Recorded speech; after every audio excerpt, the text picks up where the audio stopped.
मिलत टाइम्स में आपका स्वागत है। मैं हूं आपके साथ मुनव्वर आलम। हमारी टीम सीमांचल में है, दिल्ली से आए हैं हम लोग और दौरा कर रहे हैं।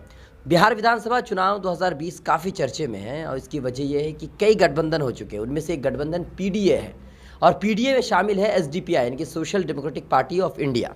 ये भी चुनाव लड़ रही है, इस बार ये भी चर्चे में है। तो कहाँ तक इसका क्या फ्यूचर है, भविष्य में क्या कुछ होने वाला है, क्या कितने सीट पर ये चुनाव लड़ रही है और कितने में जीत पाएगी, सारी बातों को लेकर के हम एसडीपीआई के जो जनरल सेक्रेटरी हैं, national general secretary Ilyas Mohammad sahab हमारे साथ मौजूद हैं। तो उनसे आइए बातचीत करते हैं। सर, आपका बहुत बहुत स्वागत है। सर, बिहार विधानसभा चुनाव में इस बार आपने कितने सीटों पर आपने अपनी उम्मीदवार को उतारा है? हमारा SDPI social democratic party of India Bihar Vidhan Sabha election में 14 सीटों में ये लड़ रहे हैं हम लोग।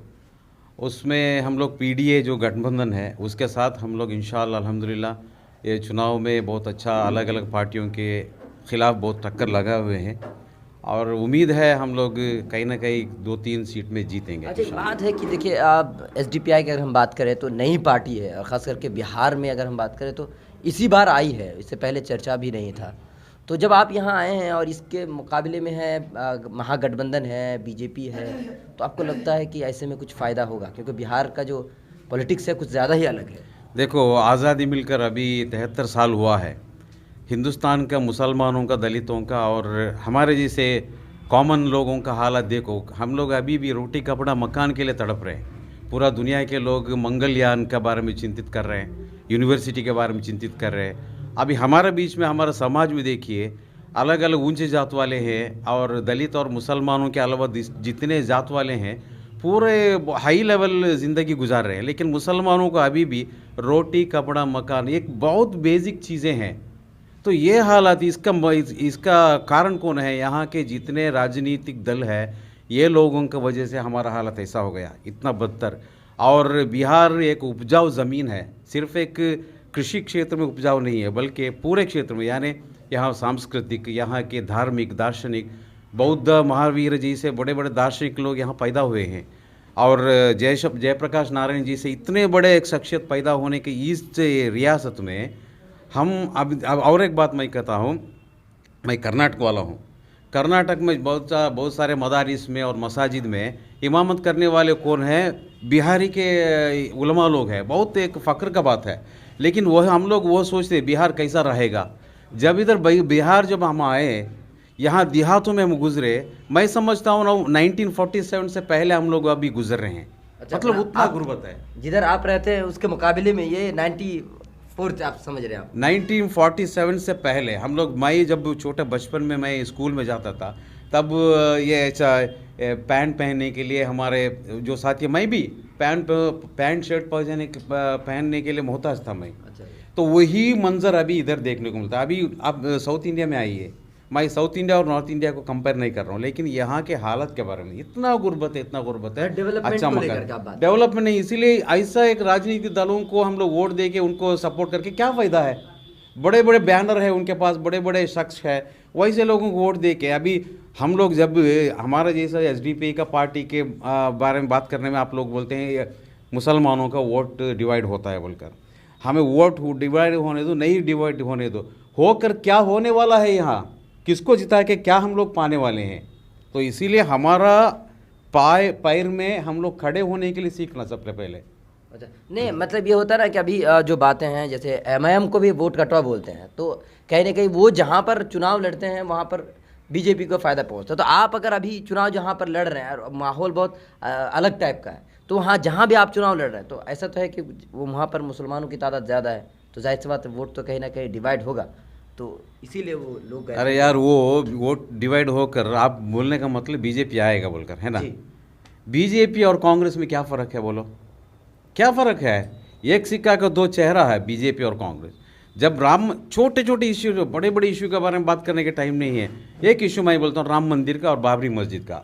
कौन बाबरी मस्जिद का ताला खोला कौन है? उसके बाद शिलान्यास के लिए कौन गया? उसके बाद इतने बड़े पूरे हिंदुस्तान के हर जगह में भी रथ यात्रा चला, उसके लिए पूरा मदद कौन किया? उसके बाद गिरने वाले जब टाइम में कौन यहाँ प्रधानमंत्री था? कौन उसके बारे में एक्शन नहीं लिया? उसके बाद वो बाबरी मस्जिद को उसी जगह में बना के दिया बोलकर भरोसा कौन दिया? उसके बाद अभी देखिए, बाबरी मस्जिद के ख़िलाफ़ इतना बड़ा एक वर्डिक्ट आया था, उस टाइम में अभी राम मंदिर बनाने के लिए जब जाने के टाइम में कांग्रेस के हर एक नेता भी उसको सपोर्ट किया ना। मैं एक मिसाल मैं बोला हूँ, इसी तरह ये हिंदुस्तान के हर एक, देखो फॉर एग्जांपल हम लोग मुसलमान, गवर्नमेंट का नौकरी नहीं है, शिक्षा नहीं है हम लोगों को। मुसलमानों को हालात देखकर राजेंद्र सच्चा रिपोर्ट आया, रंगनाथ मिश्रा रिपोर्ट आया, अमिताभ कुंडू का रिपोर्ट आया, नेशनल सैंपल सर्वे का रिपोर्ट आया, अलग अलग रिपोर्ट आया। पूरा रिपोर्ट में क्या कहा, रिजर्वेशन दीजिए। कांग्रेस 51 साल यहाँ रूलिंग करके क्यों नहीं रिजर्वेशन नहीं दिए। हमारा बच्चे वो ग्राम में इस तरह का मट्टी में खेलते रहना है। हम लोग इकोनॉमिकली एजुकेशनली नहीं ऊपर नहीं आना है, वो उनका मकसद है कांग्रेस का। इसीलिए वोट डिवाइड होने दो, क्या होने वाला है। अच्छा एक बात है, जैसे कि अगर इतने दिनों से आप कहीं बिहार में आप दिखे नहीं और चुनाव को डायरेक्ट मैदान में आप कूद पड़ते हैं, तो लोग भरोसा कैसे करेंगे, क्योंकि आप डायरेक्ट आ जाते हैं ना। एक्चुअली देखो, हम लोग चुनाव के टाइम में नहीं, हम लोग 10 साल से यहाँ काम कर रहे हैं, लेकिन चुपचाप काम कर रहे हैं। हम लोग बेसिक लेवल में, ग्रास रूट लेवल में, पूरे देहातों में, शहर में, हर सड़क में, हर मोहल्ला में जाके नौजवानों को इकट्ठा करके हिंदुस्तान क्या है, हमारा कॉन्स्टिट्यूशन क्या है, क्या क्या हक है, ये हम लोग पूरा बेदारी करके उनको वॉलंटियरली काम करने का। भी इनको किसी को भी पैसा नहीं दिया हम लोग। अभी जितना पॉलिटिकल पार्टी है उनको दिन में 300, 400, 500, 1000 रुपए दे के उनको काम करवाते हैं, लेकिन हमारा बच्चे अपने जेब से पैसा डालकर काम कर रहे हैं वॉलंटियरली, खाने तक दिल से। ये काम हम 10 साल से किए हैं। अभी चुनाव का वक्त है, हम लोग दो रास्ते में जा रहे हैं, एक चुनावी एक लड़ाई और इसके बाद एहतिजाज।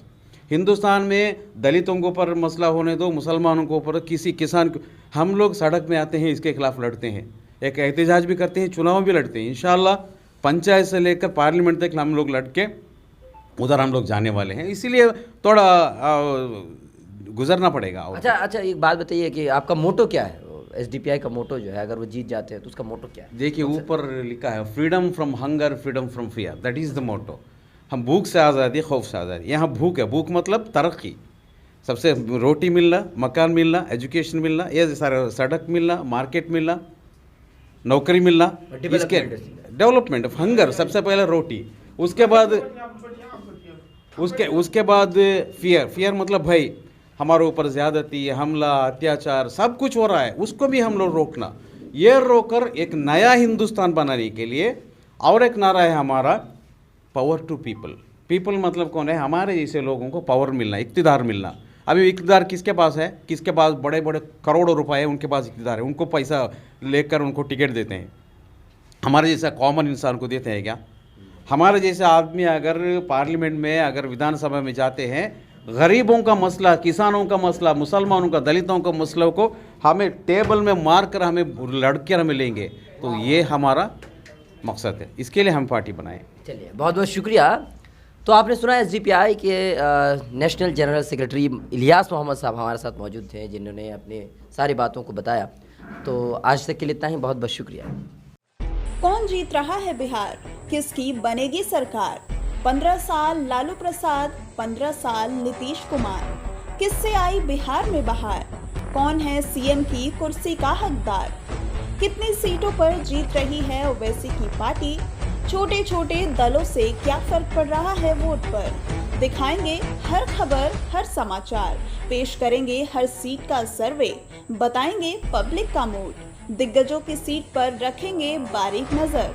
हमसे जुड़िए, हमें देखिए, हमें सुनिए, क्योंकि हम आपको रखेंगे up to date. Millat times, सबसे पहले।